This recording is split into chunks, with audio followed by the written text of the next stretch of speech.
Assalamualaikum warahmatullahi wabarakatuh. Perkenalkan, nama saya Firman S dengan NIM 040 2024 2020. Saya dari Fakultas Hukum Universitas Muslim Indonesia.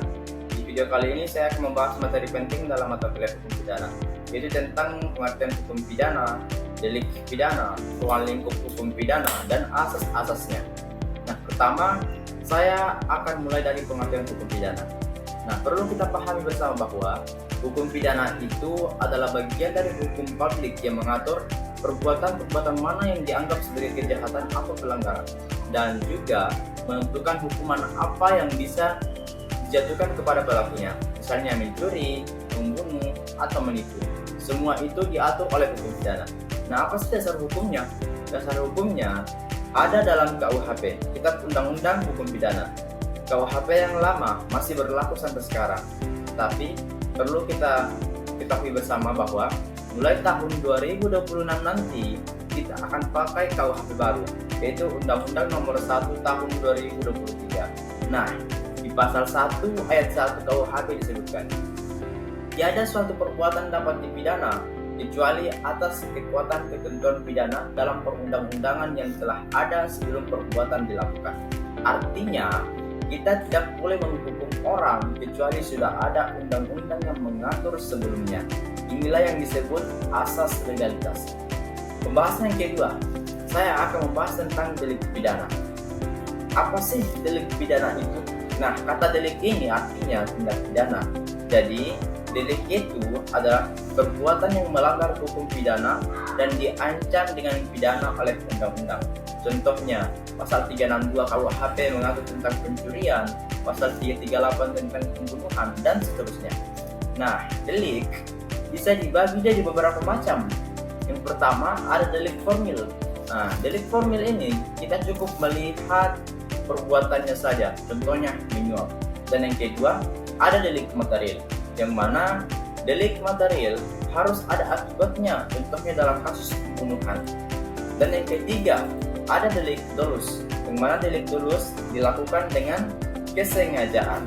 Dan yang terakhir yaitu delik culpa, yang mana delik culpa ini terjadi karena kelalaian seseorang. Nah, yang ketiga saya akan membahas terkait dengan ruang lingkup hukum pidana. Ini penting supaya kita tahu bahwa hukum pidana itu bukan cuma soal siapa mencuri dan dihukum, tapi juga mencakup tiga hal utama. Yang pertama, hukum pidana material. Nah, hukum pidana material mengatur perbuatan apa yang dilarang dan hukuman apa yang dikenakan. Ini yang ada di KUHP. Dan yang kedua, hukum pidana formil. Nah, hukum pidana formil ini mengatur cara penegakan hukumnya. Kita kenal hukum pidana formil ini lewat KUHP, Undang-Undang Nomor 8 Tahun 1981, mengatur bagaimana cara polisi menyelidiki, kejaksaan menuntut, dan hakim mengadili. Nah, teman-teman, selain asas legalitas, ada asas praduga tak bersalah, yang mana asas praduga tak bersalah, semua orang dianggap tak bersalah sebelum ada putusan hakim yang sah. Ini diatur dalam Undang-Undang Nomor 48 Tahun 2009 Pasal 8. Dan juga asas non-retroaktif. Asas non-retroaktif ini hukum pidana tidak berlaku surut kecuali jika undang-undang baru lebih menguntungkan pelaku. Jadi kesimpulannya, hukum pidana adalah bagian dari hukum publik yang mengatur perbuatan yang dilarang oleh undang-undang dan memberikan sanksi bagi pelanggarnya. Dalam penerapannya, hukum pidana mencakup pengertian tindak pidana, delik.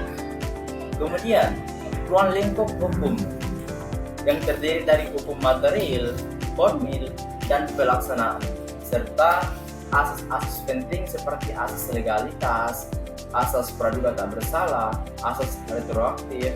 Dengan memahami hukum pidana, masyarakat dapat lebih sadar hukum dan menjaga keadilan serta ketertiban sosial. Mungkin sekian dari pembahasan dari video ini. Semoga teman-teman bisa pahami apa yang saya sampaikan. Apabila ada kesalahan, mohon maaf dan mohon dibenarkan. Saya akhiri dengan mengucapkan wassalamualaikum warahmatullahi wabarakatuh.